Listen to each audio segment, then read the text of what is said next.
दोस्तों इस वक्त हम बिहार के वैशाली जिला अंतर्गत ये एक प्राइवेट म्यूजियम है ये, लेकिन ये कोई सरकारी म्यूजियम नहीं है, ये प्राइवेट म्यूजियम है। और जिस तरीके से एक एक चीज़ को बारीकी से ये सजा के रखे हैं, सरकारी म्यूजियम में जिस तरीके से एक एक चीज़ को बारीकी से सजा के रखा जाता है, किस तरह से उसको धूल मिट्टी से बचा के रखा जाता है, वो सारा चीज़ यहाँ पे एक एक चीज़ आपको हम एक एक करके दिखाएंगे। यहाँ पे देखिए, थोड़ा आगे आइएगा। और जिस तरीके से यहाँ पे एक एक चीज़ को सजा के रखा गया है, हम हर चीज़ के बारे में तो नहीं, लेकिन कुछ चीज़ों के बारे में इनसे जानने का प्रयास करेंगे। क्या नाम हुआ आपका? जी, चितरंजन पटेल मेरा नाम। अच्छा, ये सब जमा करके रखे हैं आप, तो ये कहाँ से लाए, कैसे मिला आपको? ये मेरा निजी तालाब की खुदाई से मिला। करीब 15-16 साल पहले करवा रहे थे, उससे भी पहले हम चुन चुन के जमा करते थे। और सीएम साहब के सरकार के संज्ञान में ये संग्रहालय है। कई बार नोटिस भी आई थी मुझे, जवाब तलब पूछी गई कि किसके आदेश पे भू संपदा राष्ट्र की संपत्ति को आप रखे हुए हैं, जवाब दीजिए। तो एसडीओ साहब का नोटिस आया था, तो हम जवाब दिए थे। पूर्व में वो लोग हम ही को जिम्मेनामा बना करके हम ही को सौंप करके 18 साल से सरकार हमें खटवा रही है इसमें।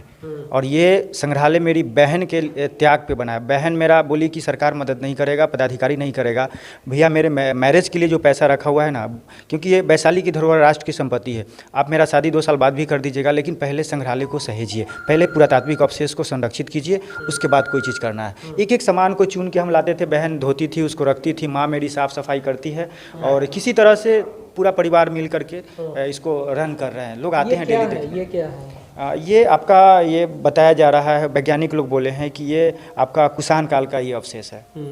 कुषाण का है जी। और यहाँ पे ये जो प्लेट आपको दिखाई दे रहा है, ये प्लेट क्या है? वो एक डिजाइनेशन है। जैसे मौर्य काल, उस पर मौर्य का ये है, तो लोग बोलते हैं कि मौर्य काल का, लेकिन ऐसा बात नहीं है। बुद्ध का भी किसी चीज़ पे अभी भी आकृति कर करके बना देता है। और ये सब पोर्ट है, ये उससे भी पहले का है अवशेष। ये ईंट है, एक राउंड ईंट, ऐसे जैसे सुरंग या गुफा का होता है ना, उस तरह का ये हांडा का।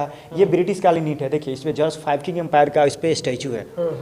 और उसके बाद ये सब आत्मरक्षा सम्मोहन कला विद्या का है। एक छोटा सा एक शिवलिंग भी है यहाँ पे, देखिए ये है। उसके बाद ये पोर्ट है, ये सब बौद्धकालीन सब अवशेष है। ये स्कीन रबर का है।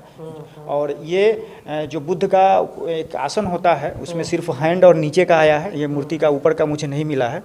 और ये सारा बौद्धकालीन ही है। ये एक फीमेल का, मेल का, ये नीचे का डाँड़ के कमर के नीचे का ही है। ये इसके बारे में हम देखे थे कलकत्ता में, एक म्यूजियम में गए थे, तो ये भाटी कुरुक्षेत्र बताया था। लेकिन कुछ लोगों ने कयास लगा के बताया कि ये कमकोड़ा जो मिट्टी जहाँ होता था, कोई चीज़ बनाते थे घड़ा उड़ा, उसको थोपने के लिए भी इस्तेमाल करते थे इसको। जी। और ये प्यूरवेल का है। हाल में खुदाई हुआ था, तो वहाँ पे एक इंडा के तरह निकला था। ठीक है, क्या आप भी देखे होंगे, इंडा के तरह निकला था। और उसी को हम लोग सोचे ना कि काफ़ी गहरा होगा, और गहरा तो काफ़ी था, लेकिन वो सोचे कि ईंटा का होगा, लेकिन ईंटा का नहीं था, इसी का पूरा बना हुआ था। सोचिए कि मतलब हमारा सभ्यता कितना ये था। कितने सालों से ये सब आप जमा करके रखे? करीब 17-18 सालों से हम चुन करके कलेक्शन करके जमा कर रहे हैं। 18 साल? जी, 18 साल से हम चला रहे हैं, स्वयं लागत से, अपना खुद के पैसे से। वो भी मेरी सिस्टर का मैरिज का पैसा था, उसको भी हम लोगों ने इन्वेस्ट कर दिया। और सारी सामानों को सिस्टमेटिक रूप से रखे हुए हैं। अब चारों तरफ जैसे जैसे म्यूजियम में रखा जाता है, जितना पैसा था हम उतना इन्वेस्ट करके इसको रन कर रहे हैं। तो इसको रखने से क्या आपको फ़ायदा है, क्या बेनिफिट है यहाँ पे? अच्छा देखिए, राष्ट्र के लिए, देश की धरोहर को आप संरक्षित कर रहे हैं, तो राष्ट्र की भू संपदा हमारी भी रिस्पॉन्सिबिलिटी है। जरूरी है कि सरकार हमको मदद करेगा, तभी राष्ट्र की संपत्ति को हम संरक्षित करेंगे। हमारा परिवार इसके लिए संकल्पित है। और इसको कोई कहीं से कोई नहीं मदद करेगा, लेकिन हम लोग को ब्लड भी बेचना पड़ेगा ना। बेच करके राष्ट्र की संपत्ति, भू संपदा को, वैशाली की धरोहर को हम लोग संरक्षित करेंगे। क्योंकि इसको फेंक देना मतलब अपने गरिमा और अपने अतीत को ख़त्म कर देना होगा। वैशाली विधायक भी कोऑपरेट नहीं किया, आज तक ले देखने तक नहीं आया। सीएम साहब का यहाँ दौरा था, उनके एजेंडा में, प्रस्ताव में ये था, उसको आने नहीं दिया। उसके बाद डीएसपी, पूछिए, ये आईबी ऑफिसर आए थे, डीएसपी इंटेलिजेंस ब्यूरो ऑफिसर, तो वो लोग आकर के उसका स्टेटमेंट लिए लोगों का। रात में वो लोग दारू तारी के लिए पैसा दिया, रात में बोर्ड मेरा उखड़वाने के लिए। रात में हमको ये क्या बोलते हैं, बेलसर थाना और उसके बाद एसडीएम दोनों हमको उठा लिया रात में। और उसके बाद सीएम को बोलना नहीं है, आप बोर्ड उखाड़ करके सारा फेंको यहाँ से।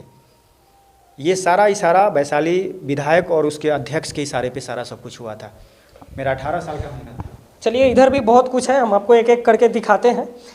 एक एक चीज़ के बारे में अगर बताएं तो घंटों बीत जाएगा, फिर भी आप नहीं जान पाएंगे। लेकिन कुछ जो चीज़ें हैं हम उस चीज़ के बारे में आपको बताएंगे। यहाँ पे पुराने ज़माने की कुछ कॉइन्स हैं, कुछ पैसे हैं, इसके बारे में हम जानते हैं। ये सब क्या है, थोड़ा बताइए।